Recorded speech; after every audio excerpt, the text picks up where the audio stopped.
The air in the session chamber did not move.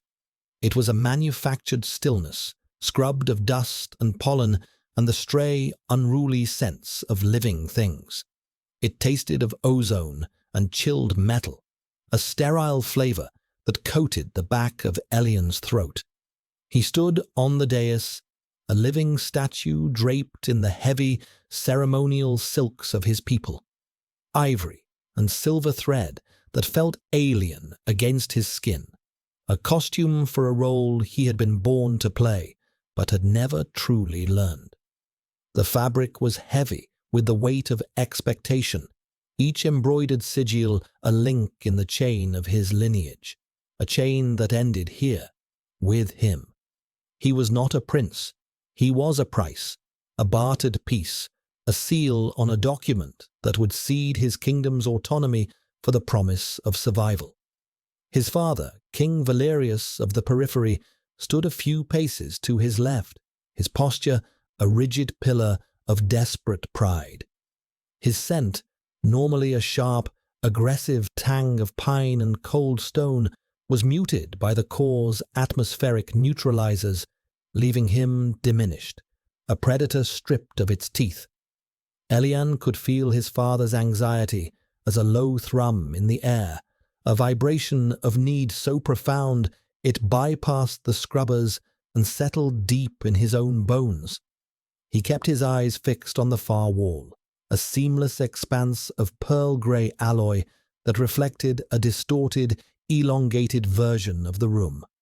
In it, he was a wraith, a smear of ivory against the stark black uniforms of the core delegates. They were alphas, all of them, but they carried none of the raw, territorial energy he was accustomed to. They were tamed, their instincts clipped and filed down by a society that valued logic above biology.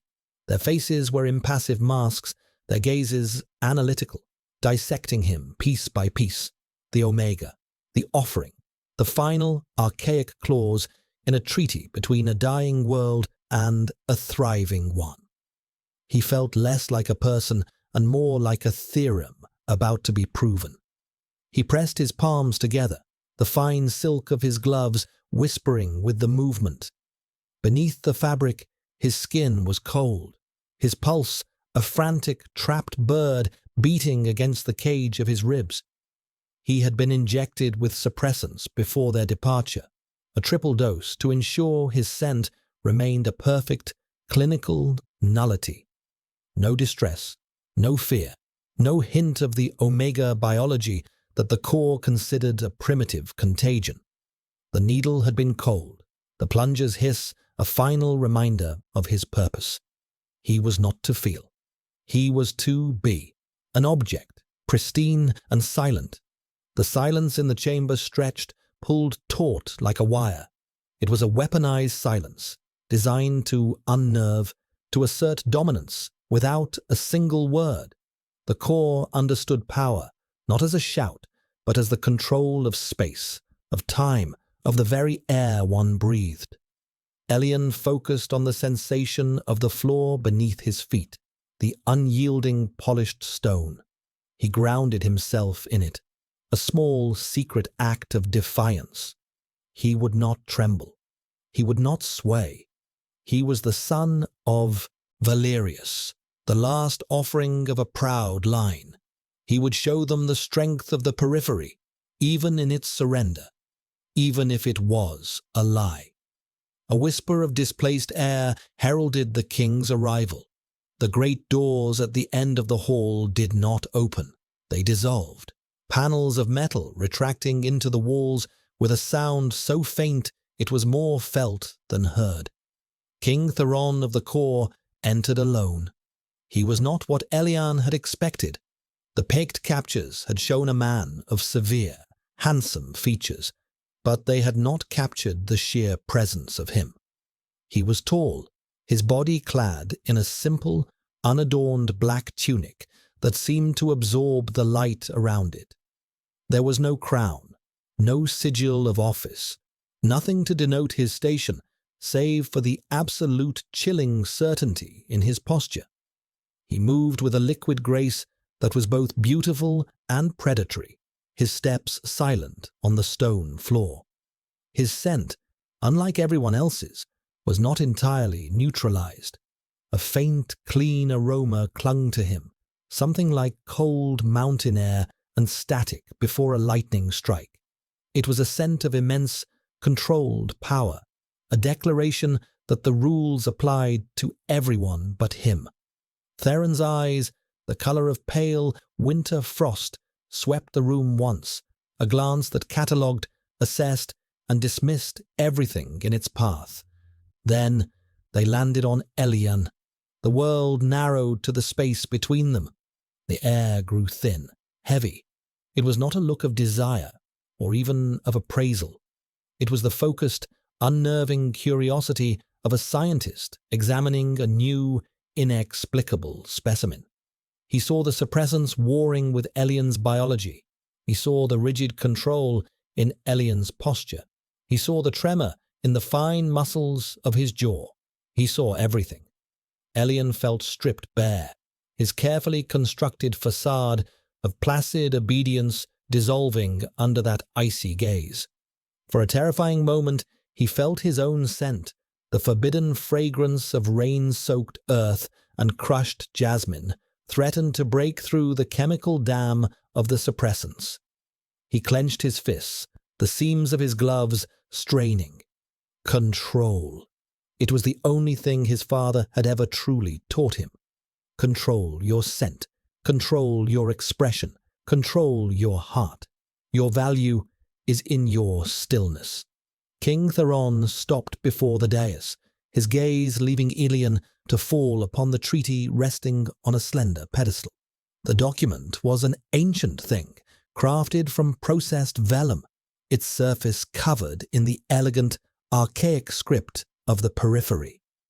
Beside it lay a core datapad, its screen displaying the same text in cold, clinical font, a bridge between two worlds. Theron ignored the datapad. He reached out a long-fingered hand and picked up the vellum treaty. The silence in the room became absolute, a held breath. Valerius shifted, a microscopic movement of anticipation. This was the moment, the culmination of his life's work, the salvation of their people paid for with his only son. Theron read the first few lines, his expression unreadable. His gaze flickered once more to Elian, a brief, sharp glance that felt like a physical touch. He looked back at the treaty in his hands. Then, with a slow, deliberate motion that was more violent than any sudden act of rage, he brought his hands together and tore the treaty in half. The sound was obscene in the sterile quiet, a dry, rasping rip that echoed off the alloy walls like a scream. He did not stop there. He folded the two pieces and tore them again and again. The crisp, methodical destruction continued until the ancient pact, the symbol of their surrender and their hope, was nothing but a pile of ragged scraps in his hand. He let them fall. They fluttered down to the polished floor like dead leaves, a confetti of broken promises. King Valerius made a choked sound, a strangled gasp of disbelief and horror. The core delegates did not move, their faces unchanged, as if this was a perfectly logical, expected outcome. Theron looked at Valerius, his frost-colored eyes devoid of malice or triumph. They held only a profound, dismissive coldness. "The core does not negotiate with relics," he said, his voice a low, resonant baritone that carried in the dead air. "Your traditions are meaningless. Your histories are irrelevant." He turned his gaze once more to Elian. It lingered, heavy and possessive. "The treaty is void." A pause, each second a lifetime. But the Omega stays. The aftermath was a study in controlled chaos. King Valerius, his face a mask of apoplectic fury and utter humiliation, was escorted from the chamber.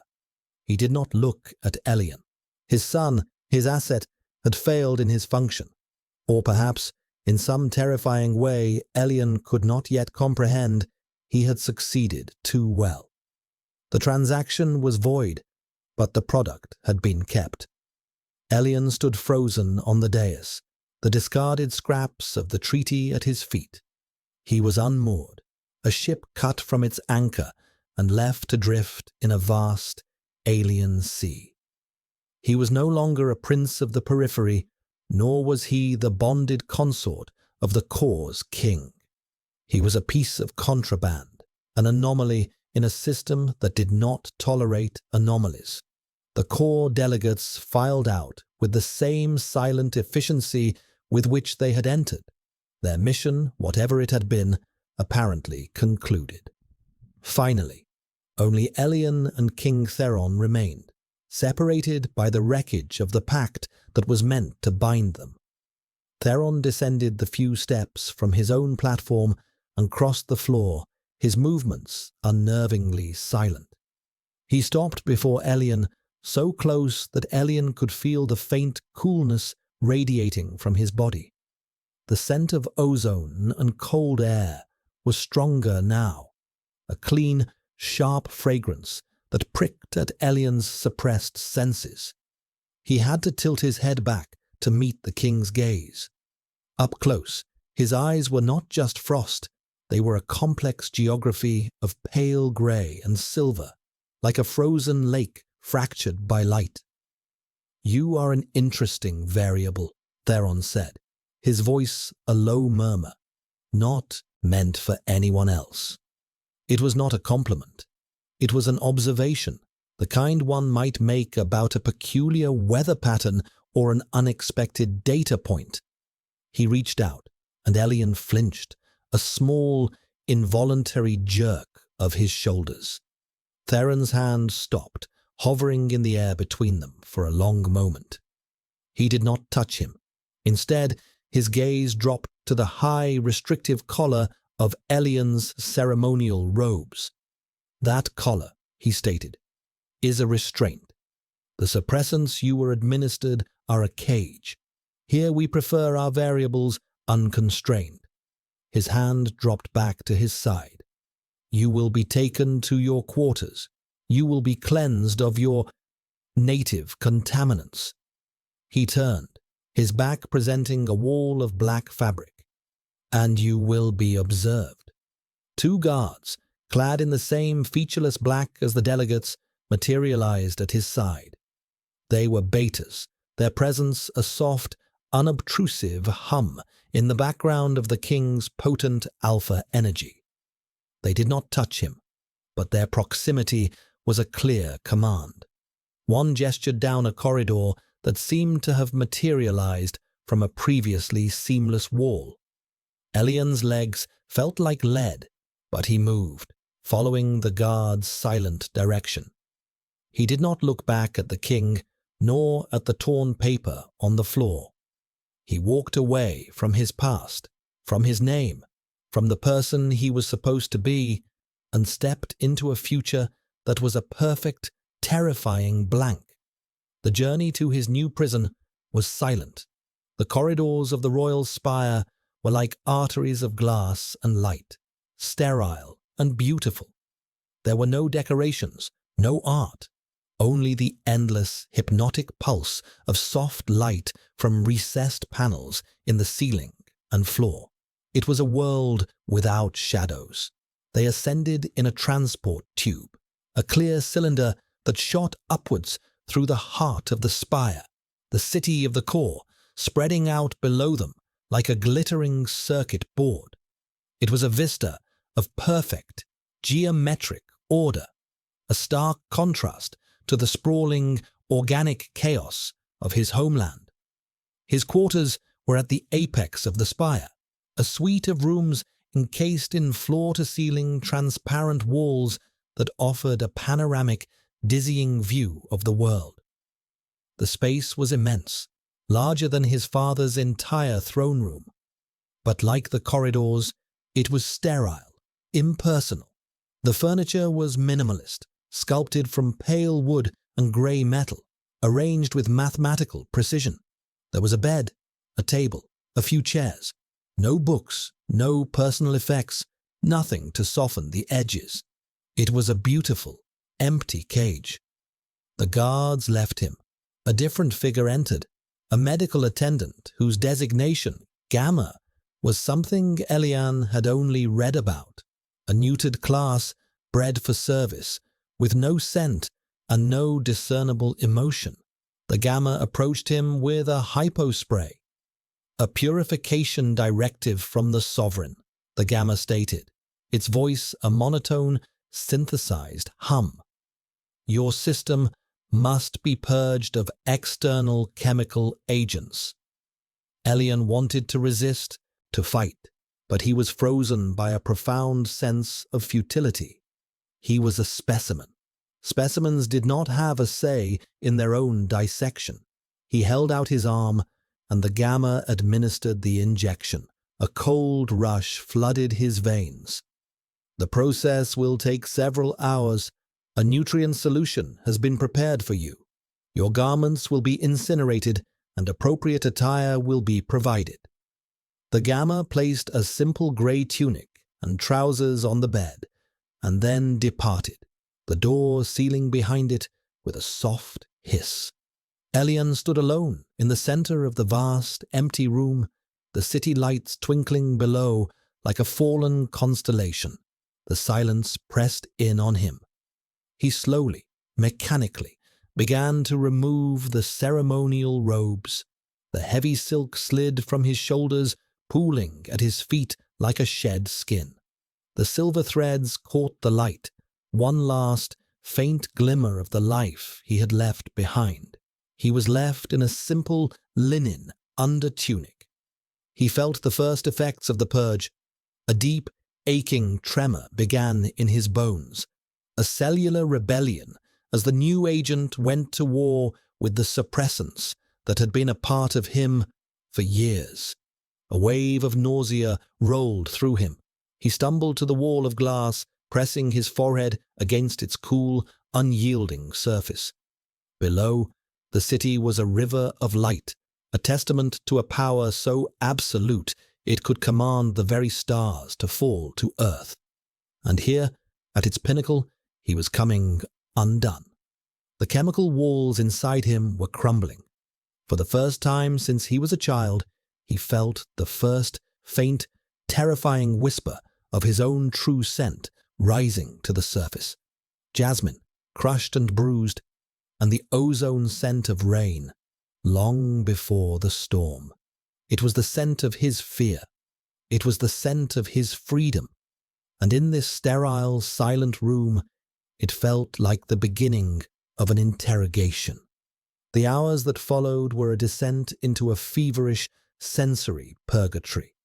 The purging agent worked its way through his system with a brutal, systematic efficiency, stripping away the chemical layers that had kept his Omega nature dormant for over a decade. It felt like being flayed from the inside out. His skin prickled with a hypersensitivity he hadn't experienced since childhood, the soft fabric of his new tunic an abrasive weight against his flesh. The filtered air, once merely sterile, now seemed thin and sharp, scratching at his lungs. Every low hum of the spire's machinery, every whisper of the ventilation system was amplified into a deafening roar in his ears. He curled on the floor, his body racked with tremors, sweat beading on his brow. The gilded cage had become a torture chamber of his own reawakening senses. And then came the scent. It did not return gently. It erupted from him in a suffocating wave, a fragrant scream that filled the vast, empty suite. Jasmine, yes, but not the delicate flower of poetry. This was the scent of a plant ripped from the earth, its roots torn, its petals bruised. It was tangled with the sharp, petrichor scent of dry soil just before a downpour, a scent of desperate, aching need, of fear, of a profound, bottomless loneliness. It was the scent of his own soul, and it terrified him. In the periphery, an Omega's scent was a liability, a weakness to be controlled, masked, and ultimately erased. His father had seen his burgeoning biology not as a gift, but as a flaw in an otherwise perfect political asset. The training had been merciless. Scent-baking rooms, where he was forced to endure overpowering alpha pheromones until he learned to lock his own scent down through sheer force of will. Chemical suppressants that left him feeling hollowed out, a ghost in his own body. He was taught that his scent was a betrayal, a primal language that spoke of needs and vulnerabilities a prince could not afford. To be scentless was to be civilized, to be safe. Now, that safety was gone. His scent clung to the smooth, non-porous surfaces of the room, a stark, organic stain on the pristine canvas of the core. He was broadcasting his terror, his confusion, his very essence into the sterile air, and there was nothing he could do to stop it. He was exposed, raw, a nerve ending laid bare to the world. He was not an asset. He was not an experiment. He was just alien, and for the first time he had no idea what that meant. He must have lost consciousness, or perhaps simply retreated into a fugue state, because when he became aware of his surroundings again, the harsh daylight had softened into the deep indigo of twilight. The city below was a breathtaking tapestry of light. He was lying on the cool floor, his cheek pressed against the smooth alloy. The worst of the physical purge had passed, leaving behind a deep, resonant ache in his bones and a strange, unnerving clarity in his senses. His scent was still a palpable presence in the room, but it was no longer a chaotic eruption. It had settled, a low, melancholic perfume of rain and jasmine that was now simply a part of the atmosphere. He sat up, his movements stiff. He felt larger somehow, as if a part of himself that had been compressed into a tiny, dense point was now expanding to fill its natural space. It was frightening, but it was also the first time in his life he had felt whole. A soft chime echoed through the room, and a panel in the wall slid open, revealing a tray with a covered dish and a glass of water. The nutrient solution. He crawled towards it, his thirst a physical pain in his throat. The water was cool and pure, and the solution was a thick, tasteless paste, but it was sustenance. As he ate, he surveyed his prison again. The transparent walls were not just windows, they were a statement. He was on display, a specimen in a jar for the entire city to see, yet he was utterly isolated. He was the most visible and the most invisible person in the core. The irony was not lost on him. It was a power play of breathtaking arrogance. Theron had not just taken him, he had mounted him like a trophy. He finished the paste and stood, his legs steadier now. He walked the perimeter of the room, his bare feet silent on the floor. He ran his hand along the cool glass, feeling the faint vibration of the city far below. What did the king want from him? Why tear the treaty only to keep the price? It was a puzzle without a solution, a question posed in a language he did not understand. The core valued logic, data, predictable outcomes. He was none of those things. He was a chaotic variable, a relic, a biological anomaly. He found the bathing chamber, a room of white marble and gleaming chrome. A spray of water, precisely heated, cleansed the sweat and grime from his body. As the water sluiced over his skin, he looked at his reflection in a polished metal wall. The face that stared back was his, but altered. His eyes seemed wider, darker, his features sharper in the unforgiving light. The rigid, princely mask he had worn for so long was gone. replaced by a raw, uncertain vulnerability. This was the face of the Omega his father had tried so hard to erase. He was not property. He was not a prince. He was a creature of instinct and scent, a being the core had declared obsolete. And King Theron, the architect of this sterile, logical world, had brought him here and set him free in a cage, just to watch. Why? The question echoed in the silent, empty spaces of his mind. He was a loose thread in their perfect tapestry, and he had a terrifying feeling that Theron would not rest until he had pulled on it and unraveled him completely.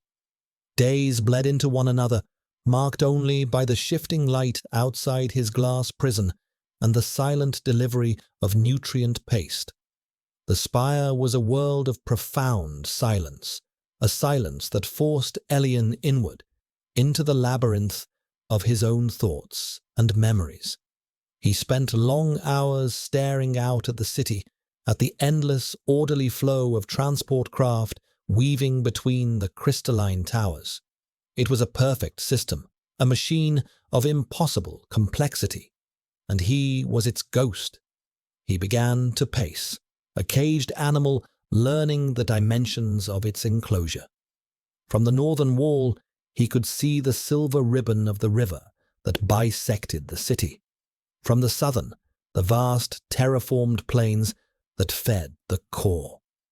To the east, the sun rose over the distant, hazy peaks of the mountains that separated this world from his own. And to the west, it set, bathing his sterile suite in agonizingly beautiful hues of rose and gold. It was a world he could see in its entirety, but could not touch. The solitude began to wear on him, fraying the edges of his sanity. He had been raised in a court, surrounded by the constant, subtle currents of human interaction. Even his father's coldness had been a presence, a force to push against. Here, there was nothing, just the silent, judging gaze of the city and the echo of his own breathing. He started talking to himself, his voice a rough, unused thing in the quiet. He recounted stories from his childhood, recited lessons from his tutors, listed the names of the constellations his mother had taught him before she died. Anything to fill the void. The memories were ghosts that rose to fill the empty space. He remembered the first time his scent had manifested. He had been 8, playing in the royal gardens after a rainstorm. The smell of the wet earth, the crushed petals of the night-blooming jasmine had triggered something within him.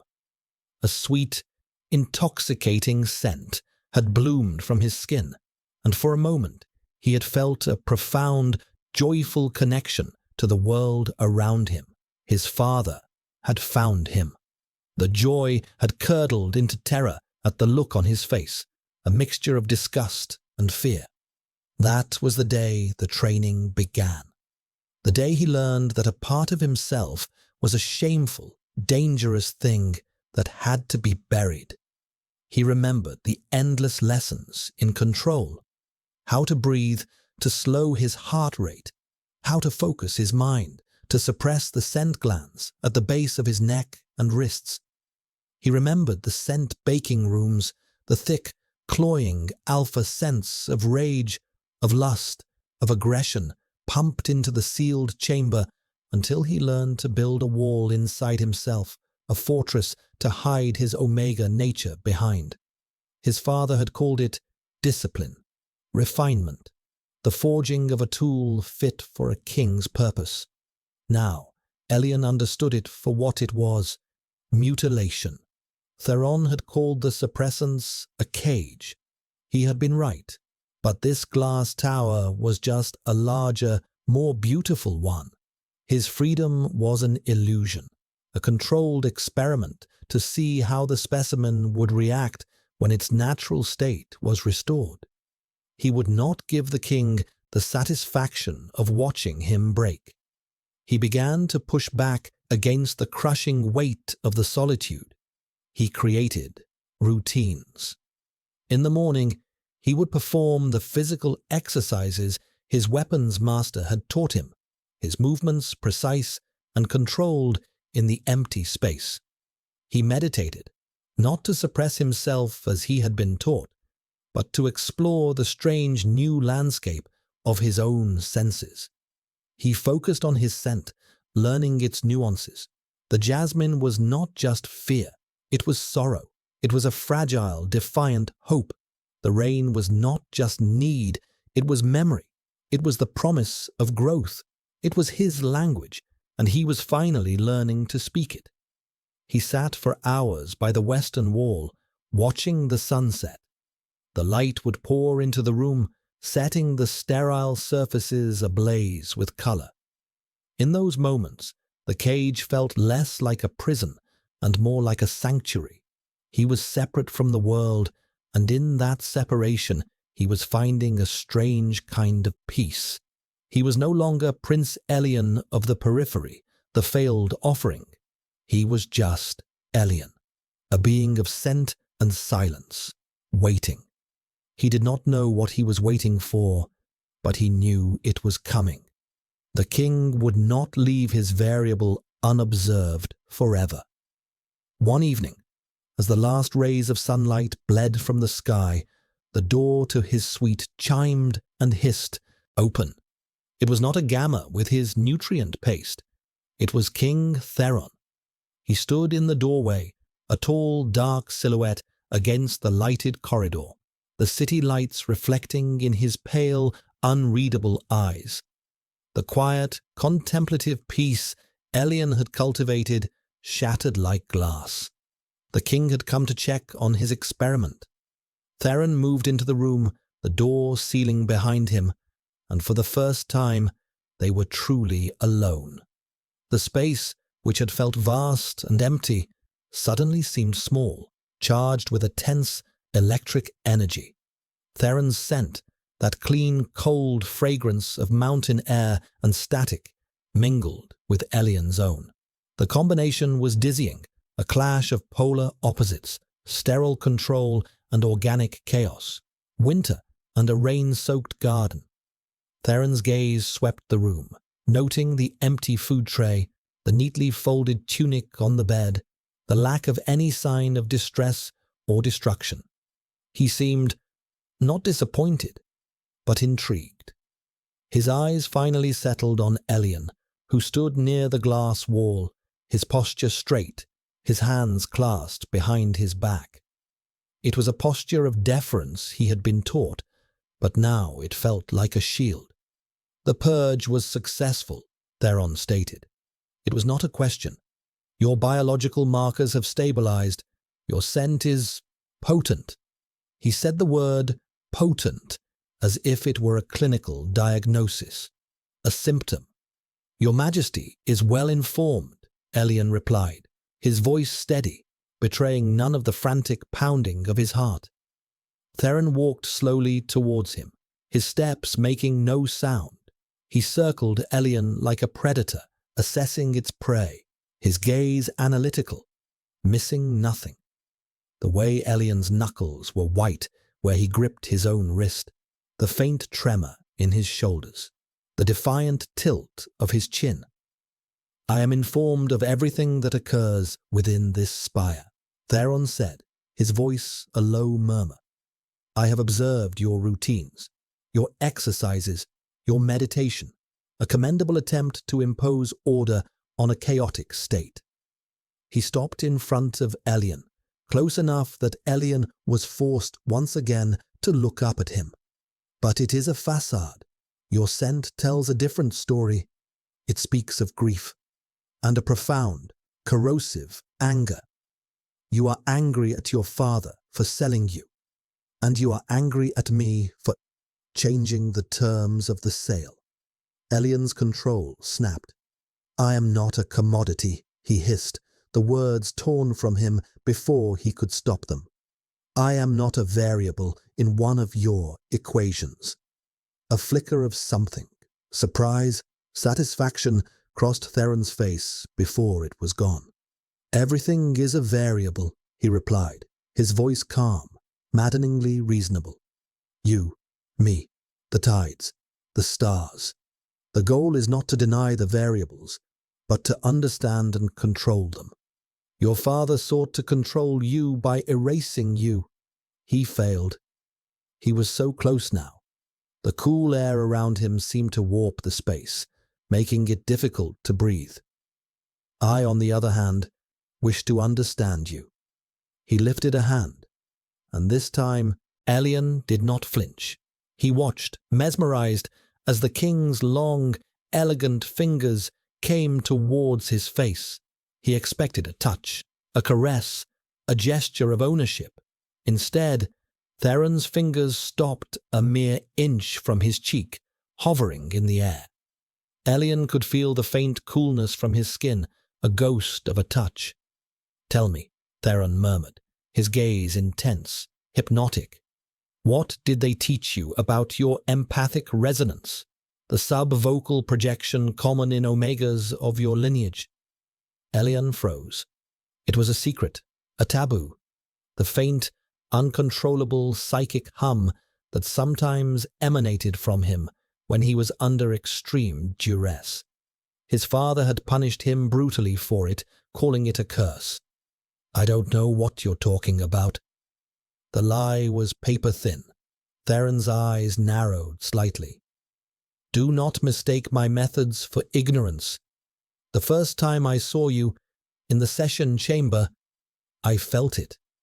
A faint, chaotic whisper of terror beneath the layers of your conditioning. It is an inefficient, primitive form of communication. But it is compelling." He finally let his fingers brush against Elian's jawline. The touch was light, clinical, yet it sent a jolt of pure energy through Elian's entire body. "That is the variable I am interested in. Not your scent, not your biology, that chaotic, uncontrolled spark. I will understand it, and I will catalogue it." His hand dropped away, leaving Elian's skin tingling and cold. He turned and walked back towards the door. "The experiment," he said, without looking back, "is only just beginning." The door hissed open and shut, and Elian was alone again, his heart hammering against his ribs, the ghost of the king's touch burning on his skin. He was not just a specimen in a jar. He was a puzzle the king was determined to solve, piece by terrifying piece. From his private observation deck, a level below Elian's suite, Theron watched the Omega on a series of high-resolution monitors. The room was dark, the only light emanating from the screens that showed Elian from a dozen different angles. One screen displayed a real-time analysis of the suite's atmosphere. Parts per million of volatile organic compounds, pheromonal signatures, temperature fluctuations. Elian's scent, rendered as a complex, multicolored graph, was a constant, agitated wave of peaks and valleys. Jasmine, petrichor, salt, grief, defiance, fear. Theron found it fascinating. His world, the world he had meticulously crafted, was predicated on the suppression of such things. Scent was a messy, inefficient data stream, prone to misinterpretation and emotional contamination. The core had risen from the ashes of a world destroyed by such primitive impulses, by alphas and omegas, driven mad by instinct, by wars fought over bonds and heats and bloodlines. His ancestors had engineered a new way. Logic, control, the severing of the chaotic link between biology and destiny. Theron himself was the ultimate product of that philosophy, conceived in a Genesis matrix, gestated in an artificial womb, raised by a cadre of logicians and strategists. His own alpha nature was a tool, a biological function, to be managed and deployed with precision, not a driving force. His scent was consciously suppressed, allowed to manifest only as a subtle indicator of his authority.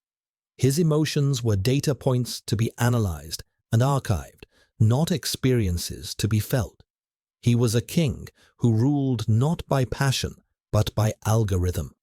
And then there was Elian, a living, breathing relic of the very chaos his society had sought to eradicate. A being whose emotional state was broadcast in a fragrant, undeniable wave. A creature whose psychic resonance, however faint, was a wild, untamed signal in a world of clean, encrypted data streams. Theron pressed his fingers to his temple, where a faint, silver line traced the path of a neural interface port. He, too, possessed a form of that resonance, but his was a product of technology, a controlled, amplified signal he could use to subtly influence his court, to project an aura of unshakable calm and authority. It was a clean, digital broadcast. Elian's was a raw, analog scream. He remembered the moment in the session chamber. As he had approached the dais, he had felt it. A thin, high-frequency hum of pure terror. A psychic signal so raw and unfiltered it had momentarily bypassed his own interface's dampeners. It was pathetic, but it was also pure, an authentic signal in a universe of noise. That was when he had made the decision. The treaty was an insult, a primitive contract to trade one living being for resources. It was illogical, inefficient. But the Omega was a data point of immense value, a unique opportunity to study the very thing his world had spent centuries trying to forget. So he had voided the transaction, but kept the asset. It was the only logical choice. A king does not accept gifts, he takes what he desires, and he desired to understand this anomaly, to deconstruct it, catalogue its components, and render it known. Only then could the variable be truly controlled. He watched Elian on the main screen. The Omega was sitting by the western window, watching the city lights ignite as dusk fell. His posture was no longer rigidly defiant, but held a kind of weary grace. His scent graph, for the first time in the hours, showed a mellowing of the sharp notes of fear, replaced by a deeper, more melancholic frequency. Sadness, nostalgia. Theron zoomed in on Elian's face. The raw vulnerability he had seen earlier was still there, but it was overlaid with a new, quiet strength. The specimen was adapting to its new environment. It was learning. This was an unexpected development. He had anticipated a breakdown, a regression into primitive panic that would allow for easy analysis. Instead, Elian was building new walls, creating new systems of order for himself. He was imposing his own logic onto the chaos of his situation. The irony was exquisite. Theron felt a strange, unfamiliar sensation flicker in his chest. It was not an emotion he could easily catalogue. It was a complex waveform containing notes of admiration, frustration, and a sharp, pointed curiosity that bordered on something else, something proprietary. He dismissed it as an irrelevant data spike. His objective remained clear. He needed to apply a new stimulus, to disrupt the Omega's emergent equilibrium and observe the results. He had isolated him. He had restored his biological functions. Now it was time to introduce a new variable into the experiment. The next day, the door to Elian's suite opened not to Theron, but to a Gamma attendant leading a small, hovering service drone. The drone extended a manipulator arm and placed a datapad on the central table. A gift from the sovereign, the Gamma intoned, and then departed. Elian stared at the datapad as if it were a venomous snake. He had seen them used by the core delegates, but had never touched one. In the periphery, Knowledge was bound in books, a tangible, physical legacy. This was a cold, smooth slate of black glass. He hesitated for a long moment before picking it up. It was cool and light in his hands. The screen shimmered to life at his touch, displaying a single icon, a stylized tree, the symbol for the Core's central archive, the Library of Alexandria, reborn as a stream of pure data. He touched the icon. The screen dissolved into a star field of information, pathways of light branching off into every conceivable subject: history, science, art, philosophy. It was the sum total of the Core's knowledge, and by extension, the galaxy's. It was a gift of impossible generosity, and it was, without a doubt, a trap, a new, more sophisticated cage. Theron was not trying to break him with solitude anymore. He was trying to drown him in information, to overwhelm him, to show him the sheer, insurmountable scale of the Core's intellectual supremacy, to make him understand how small, how insignificant his own crumbling world was in comparison. Elian's first instinct was to hurl the device against the wall, to reject the poisoned gift.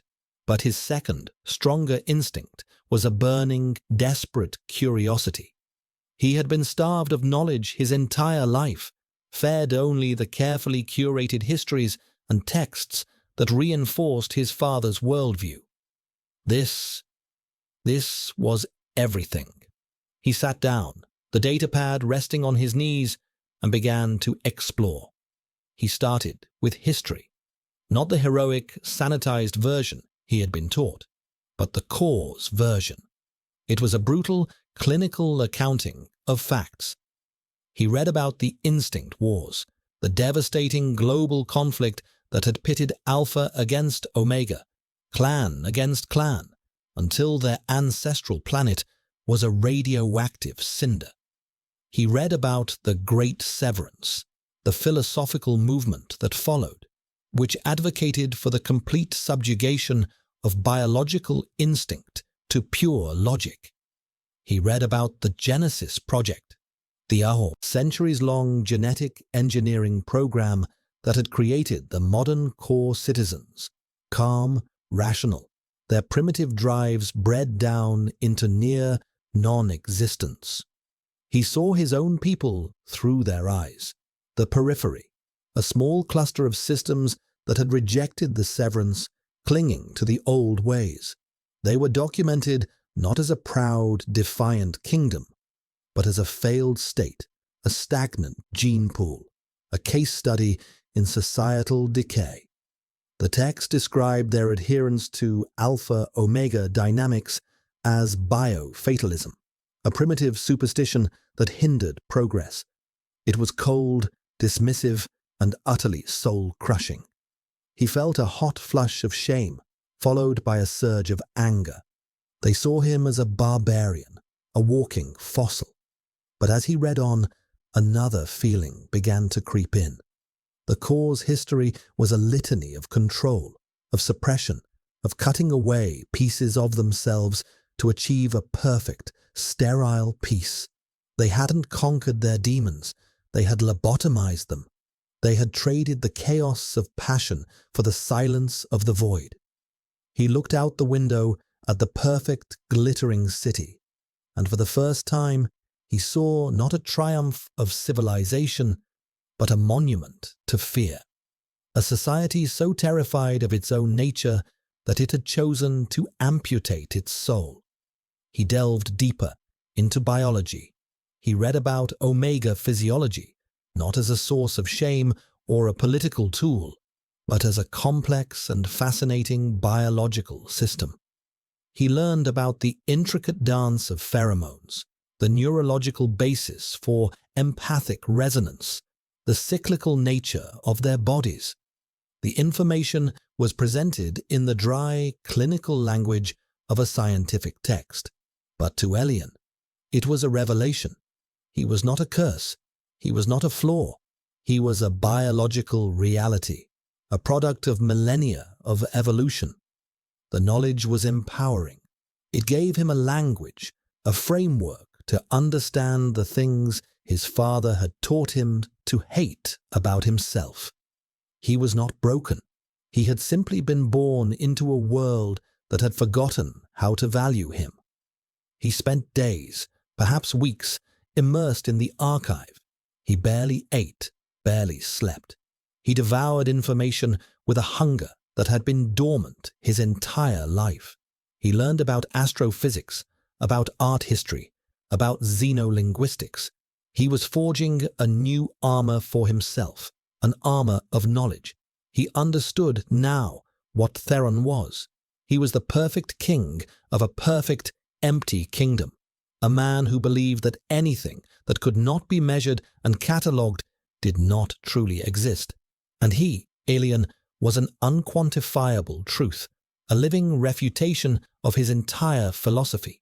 The datapad was not a cage, it was a weapon, and he was finally learning how to wield it. One evening, Theron came again. Elian was ready for him.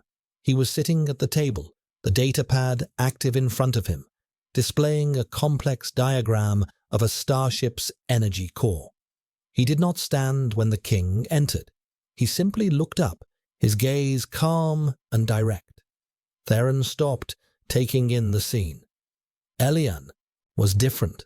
The raw, desperate energy was gone, replaced by a quiet, formidable stillness. The air in the room felt different, too. Elian's scent was still present, the jasmine and rain, but it was controlled, not suppressed, but focused. It was no longer a chaotic broadcast of emotion, but a deliberate, subtle statement of presence. "You find the archives satisfactory," Theron observed, his voice betraying nothing. "They are comprehensive," Elian replied, his tone neutral. "They have answered many of my questions." "And have they posed new ones?" Theron asked, moving closer. "One," Elian said, his eyes never leaving the king's. "The historical archives speak of the Great Severance as a triumph of logic over primitive biology. But the biological text described the alpha-omega dynamic as a symbiotic relationship essential for species propagation and psychic well-being. The core's birth rates are sustained by artificial genesis, but the psychological archives are filled with case studies on existential vacuum syndrome, a profound societal anhedonia, a lack of purpose, a deep, unnamed sadness." He leaned forward slightly, his voice dropping. "You traded passion for peace, but you have created a kingdom of ghosts. So my question is, Your Majesty, was it worth it?" The silence that followed was heavy, profound. Theron's face was an unreadable mask of calm, but Elian, newly attuned to the subtle currents in the air, could feel something shift in the king's composure, a flicker of dissonance, a crack in the perfect, logical facade. "Peace is the only metric that matters," Theron said, his voice flat. "All other considerations are secondary." "Is a silent, sterile world truly peaceful?" Elian countered. "Or is it just quiet?" He stood up, his movements fluid and confident. He was no longer the frightened offering on the dais. He was meeting the king as an equal, a different kind of power, but power nonetheless. "You brought me here to study me like some primitive creature, to catalogue me. But I have been studying you too, and your perfect, logical kingdom. You are not a god, Your Majesty. You are a warden. And this," he gestured to the glittering city outside the glass, "is the most beautiful prison ever built." Theron did not answer.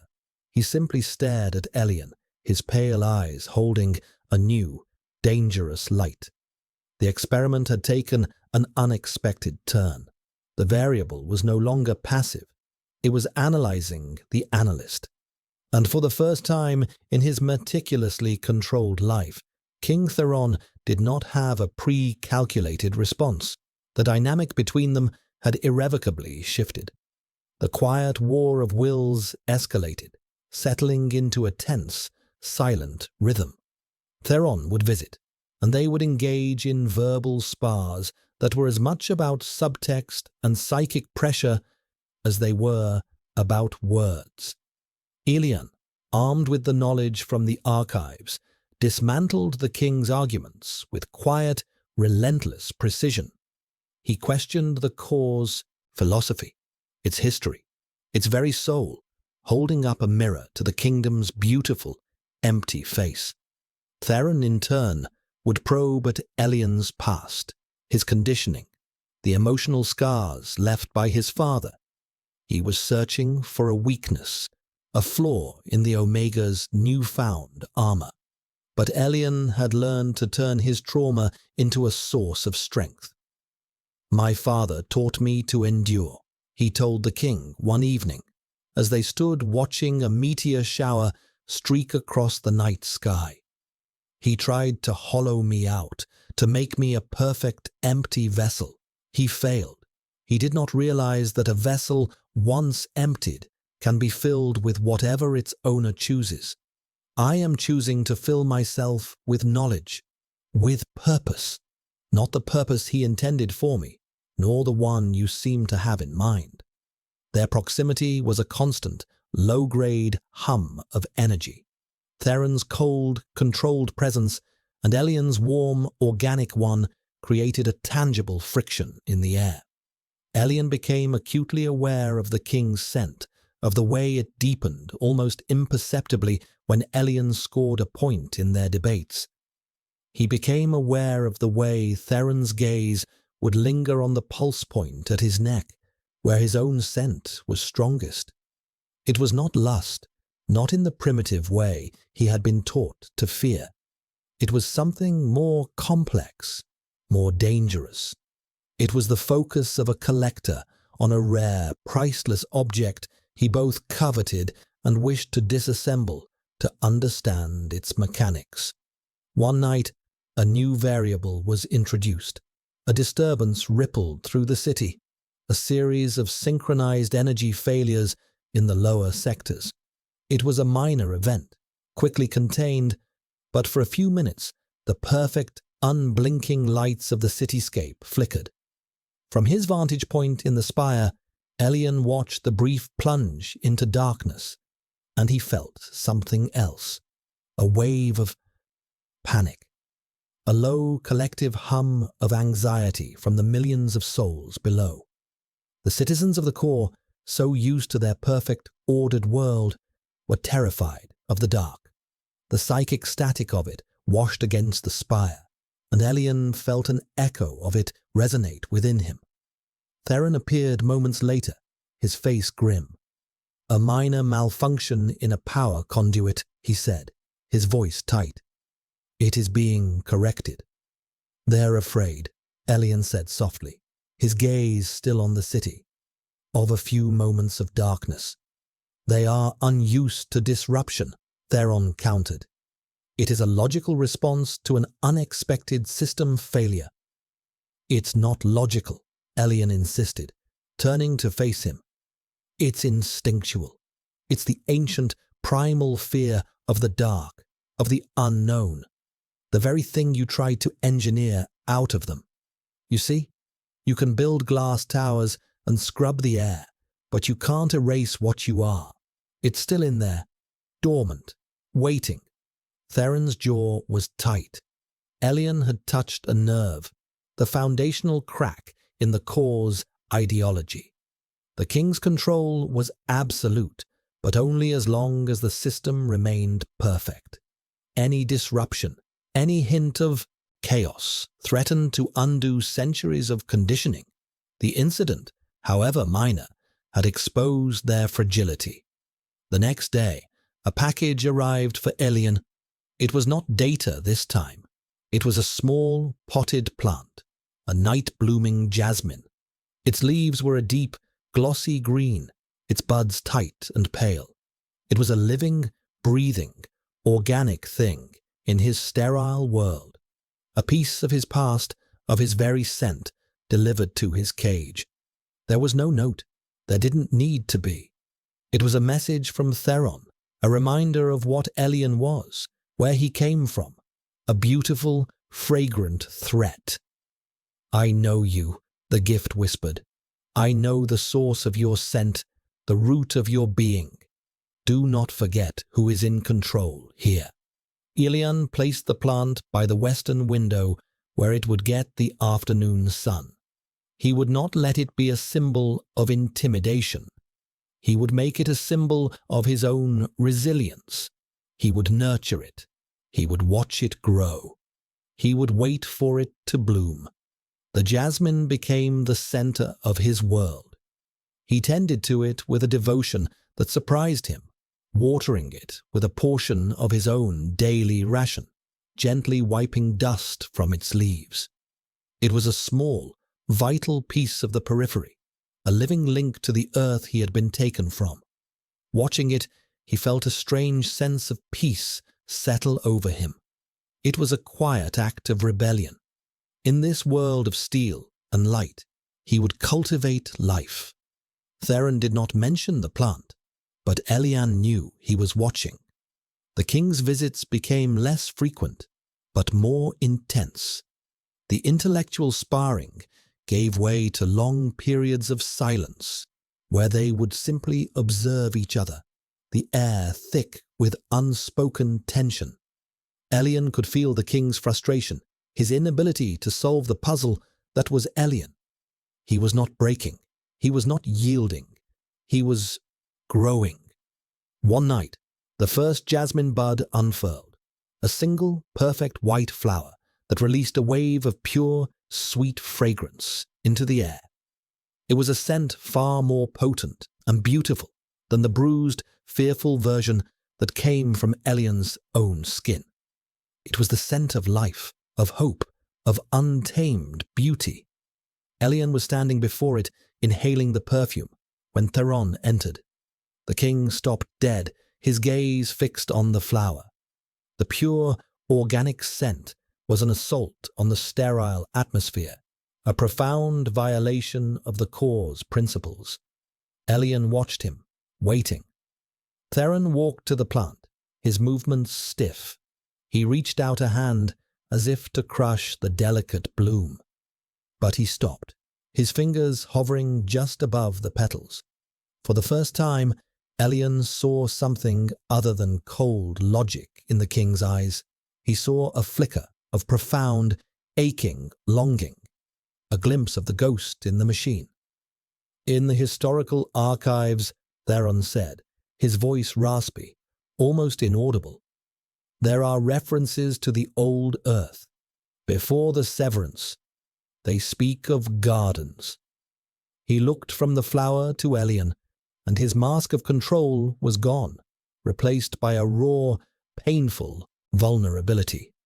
"My Genesis matrix contained the DNA of the last emperor from the instinct wars. He saw the world burn because he could not control his passions.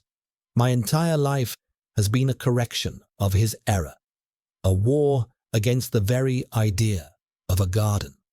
This was the core of him, the source code of his being. He was not just a king upholding a philosophy. He was a man living in terrified opposition to his own blood, his own history. He saw chaos and passion not as abstract concepts, but as a personal, inherited poison. "And what do you see now?" Elian asked softly. Theron looked at the single, perfect flower, and then at Elian, whose scent was a mirror of the bloom. "A variable," he whispered, "that I can no longer compute." He turned and left without another word, but the confession hung in the air between them, more intimate than any touch. The balance of power had not just shifted, it had shattered. He was no longer just an experiment. He was the king's obsession, the one piece of chaos his ordered world could not contain, and the one thing he was beginning to realize he could not live without. The fragile truce shattered a week later. The first sign was a tremor, a low, deep vibration that ran through the very bones of the spire. Not a malfunction, but a concussive force. Elian was thrown from his feet, the datapad skittering across the floor. Alarms, shrill and urgent, blared through the suite, a sound he had never heard before. Red emergency lighting bathed the room in a hellish glow. Outside the glass walls, the sky was filled with smoke and the jagged streaks of weapons fire. The spire was under attack. Before he could process what was happening, the door to his suite was blown inward in a shower of molten metal. Two figures, clad in the rough, dark armor of the Periphery's elite guard, stormed into the room. Their scents hit him like a physical blow. Acrid, aggressive alpha pheromones, smelling of rust and burnt ozone. It was the scent of his father's enforcers. "Secure the asset," one of them yelled, his voice rough. They were not here to rescue him. They were here to reclaim property. Panic, cold and absolute, seized Elian. He scrambled backwards, away from them, his mind reeling. His father had sent them. Humiliated by Theron's rejection, Valerius had resorted to force. He would rather see Elian dead or dragged back in chains than leave him as a symbol of the Core's dominance. The guards advanced, their weapons raised. Elian's back hit the cool glass of the window. He was trapped. The city burned behind him, and his past had come to kill him in his cage. All the control he had so carefully cultivated, all the knowledge he had armed himself with, evaporated in a wave of pure, primal terror. His scent flooded the room, a spike of jasmine and fear so potent it was almost visible. And with it came the resonance. The psychic hum he had suppressed his entire life erupted from him, not as a whisper, but as a silent, deafening scream of pure terror. It was a wave of pure, unadulterated fear that slammed into the minds of the two guards. They staggered, clutching their heads, their aggressive certainty momentarily fractured. They had been trained to fight soldiers, not a psychic assault. But it was not enough. One of them shook his head, snarling, and raised his pulse rifle. Elian closed his eyes, bracing for the impact. The shot never came. A black shape moved with impossible speed, a blur of motion from the ruined doorway. Theron. He was not in his usual calm, regal attire. He wore a form-fitting black tactical suit, and in his hand was a weapon that glowed with a faint blue light. He moved not like a king, but like a predator unleashed. He disabled the first guard with a single, precise strike to the neck, the man collapsing without a sound. The second guard turned, firing a wild shot that sizzled through the air where Theron had been a nanosecond before. Theron didn't hesitate. He closed the distance, and the fight was over in a blur of brutal, efficient violence. The second guard crumpled to the floor. Silence descended, broken only by the wail of distant alarms and Elian's own ragged breathing. The room was a wreck. The door was a gaping, smoking hole. Two bodies lay motionless on the floor, and Theron stood in the middle of it all, his chest rising and falling, the blue light of his weapon casting stark shadows on his face. He was no longer the cold, logical king. This was the alpha, the warrior, the creature of instinct he had spent his entire life trying to suppress. His scent filled the room, the clean, cold smell of static now charged with something more, a dangerous, possessive fury. It was the scent of a territory being defended. His gaze, like chips of ice, found Elian. He saw the terror in Elian's eyes, the way he was trembling, pressed against the glass. The fury in Theron's expression softened, replaced by an intense, focused concern. He deactivated his weapon and crossed the room in 3 long strides. He knelt before Elian, who was now huddled on the floor. "Are you harmed?" Theron's voice was rough, strained. Elian could only shake his head, unable to speak. His psychic scream had subsided, leaving him drained, hollowed out. Theron reached out, not with the clinical curiosity of before, but with a surprising gentleness. He cupped Elian's face in his hands, his palms warm against Elian's cold skin. "Your resonance," he breathed, his eyes searching Elian's. I felt it, across the entire spire, a wave of pure terror. He wasn't cataloguing it. He was acknowledging it, sharing in it. In that moment of absolute chaos, their strange psychic connection, the one he had tried to analyze and the one Elian had tried to hide, had flared to life, a bridge of shared experience between them.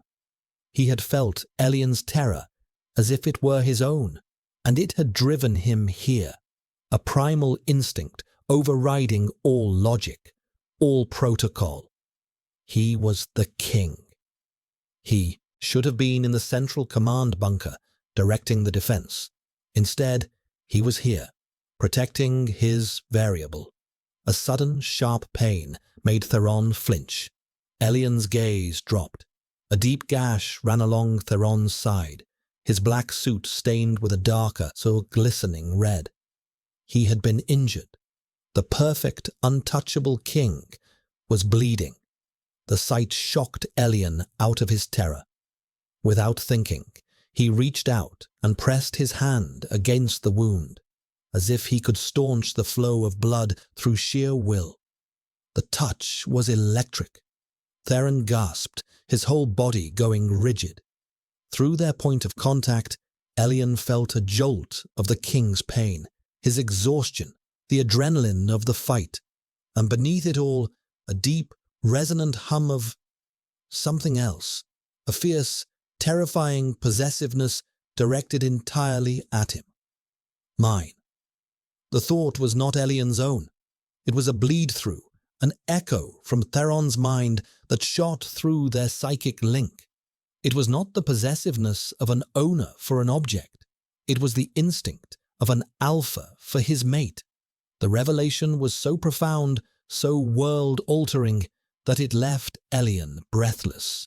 Theron, the king of logic, the man who scorned instinct, was bound by the most primitive drive of all, and in that shared, silent understanding, in the midst of the smoke and the wreckage, the experiment was over, and something new, something terrifying and beautiful, had just begun.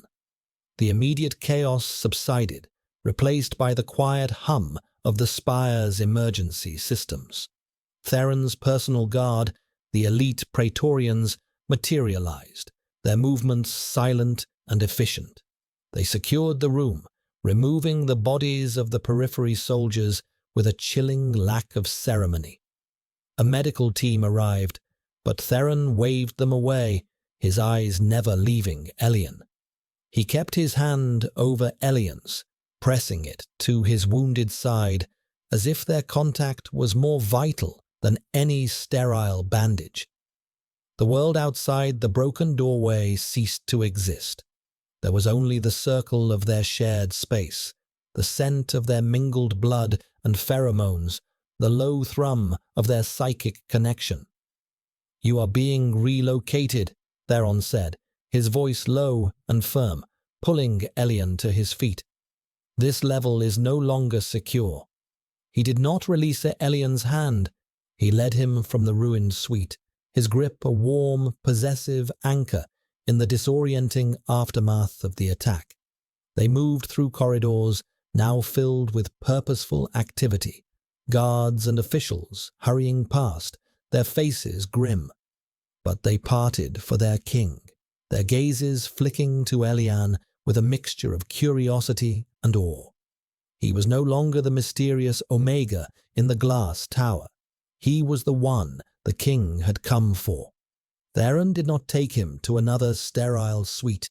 He took him down, deep into the heart of the spire, to his own private quarters. The space was nothing like Elian had expected. It was not another monument to minimalist logic. It was a sanctuary. The lighting was soft and indirect. The walls were lined not with alloy, but with dark, polished wood that seemed to drink the light. There were books, real books with paper pages, lining shelves that reached the high ceiling. And in the center of the main room, enclosed in a massive, climate-controlled terrarium, was a garden, a riot of green, living things, ferns and mosses, and strange alien flowers that glowed with a soft bioluminescence. It was the antithesis of everything the core stood for. It was a secret, hidden world of organic life, of chaos, of beauty. It was the king's soul, hidden away from the sterile world he ruled. "This is," Elian began, his voice trailing off in wonder.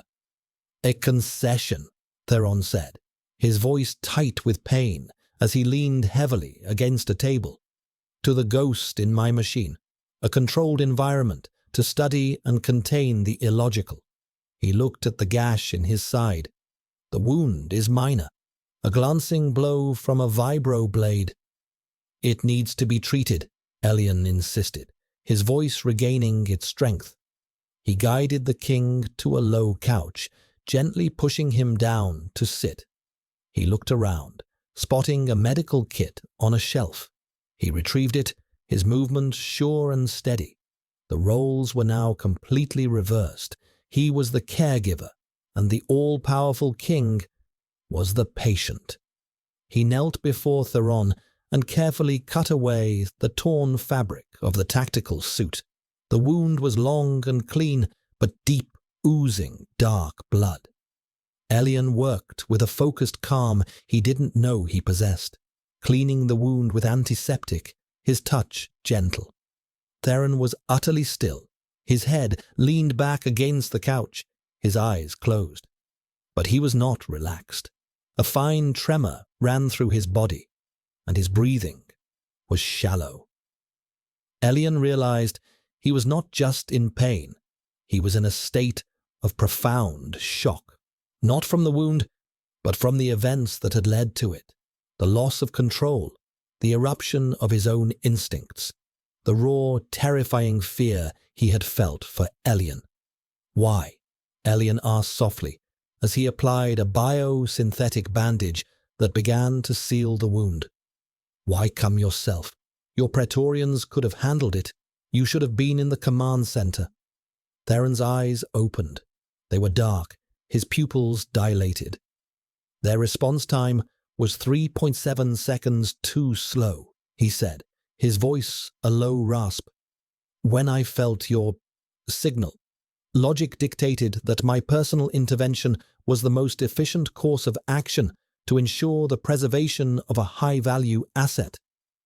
"An asset?" Elian stopped his work, his hands hovering over the bandage. He looked up, his eyes meeting the king's. "Is that what I am to you, Theron? After all this? A high-value asset?" The use of his name, without his title, hung in the air between them. A line had been crossed. Theron's expression faltered. The cool, clinical mask crumbled, revealing the raw, unguarded man beneath. "No," he said, the word torn from him. "You are the anomaly that invalidates my entire theorem. The chaos that my perfect system cannot account for. The garden I have kept locked away my entire life." He reached out, his hand tangling in Elian's hair, his touch no longer gentle or curious, but desperate.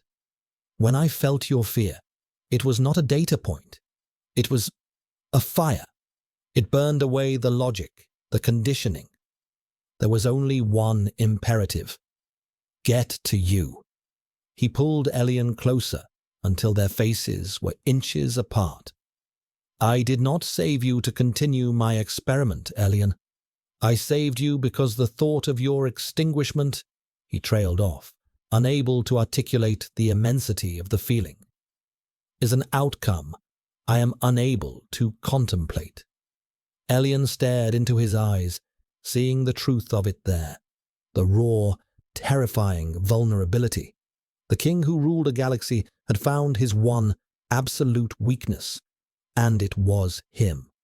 Elian leaned in and gently, hesitantly, rested his forehead against Theron's. The contact was electric, a closed circuit. The last of their walls dissolved. In the quiet of the king's secret garden, surrounded by the scent of damp earth and alien blossoms, they were no longer a king and his prisoner, an alpha and an omega, a logician and his variable. They were just two souls, scarred and complex, who had found in each other the one thing their respective worlds had denied them, a truth that defied definition, a connection that could not be bought or sold or explained by any algorithm. It just was. In the weeks that followed, a new world took shape within the confines of the king's private quarters. The attack on the spire served as a catalyst, shattering the old reality and clearing the way for a new, uncertain existence. Officially, the Periphery's raid was spun as an act of rogue terrorists, swiftly and efficiently neutralized. King Valerius sent a formal, groveling apology, disavowing any knowledge of the attack. Theron accepted it with cold, public grace, while privately severing the last economic ties that kept the Periphery from collapsing entirely.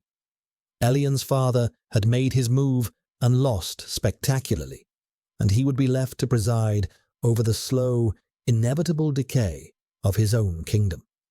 Elian felt a distant, hollow pang of sorrow for his people, but not for the man who had seen him as nothing more than a pawn.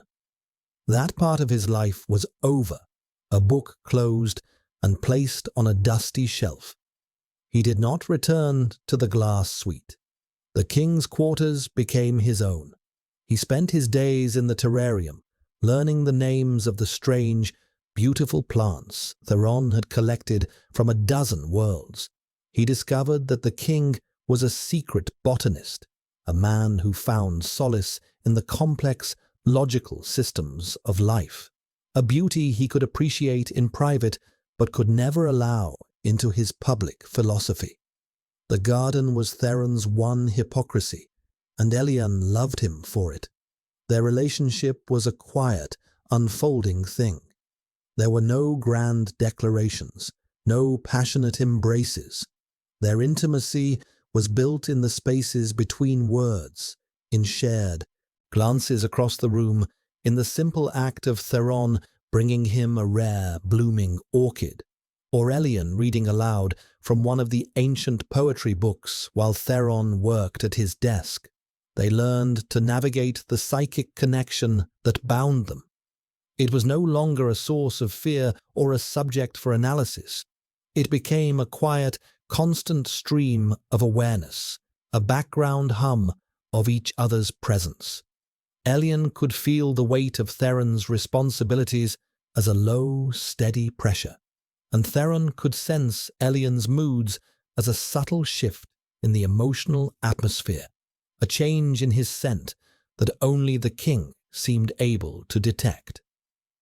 One evening, Elian found Theron standing before the terrarium, his expression troubled. The weight on him was heavier than usual. "The council is demanding a resolution to your status," Theron said, without looking at him. "They are logicians. They cannot abide an unclassified variable. You are not a hostage, not a consort, not a guest. They require you to be defined." "And what definition do you propose?"